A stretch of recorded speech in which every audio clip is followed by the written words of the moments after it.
Hello everyone, welcome back to the channel. On today's video, I'm going to show you how to find the Agoda promo code of the month.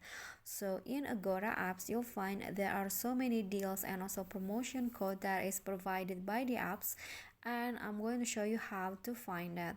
So when you open the apps, you basically need to go to the deals option, or you can see that there in the homepage there is also a promotion tab, and you can just swipe until you find the deals or the promotion that fits your need the most. For example, this one's right here.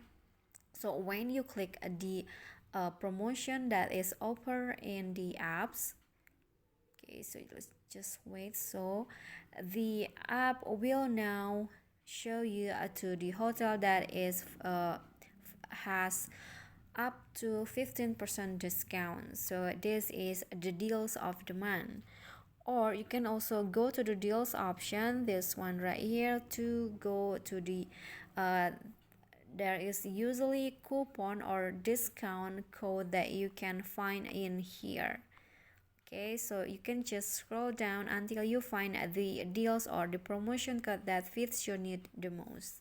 Okay, so that's all for me. That is how you can find out the promo code of the month in Agoda apps. I hope this video is helpful to you. Don't forget to click like, leave a comment, and also subscribe. See you on the next videos. Bye bye.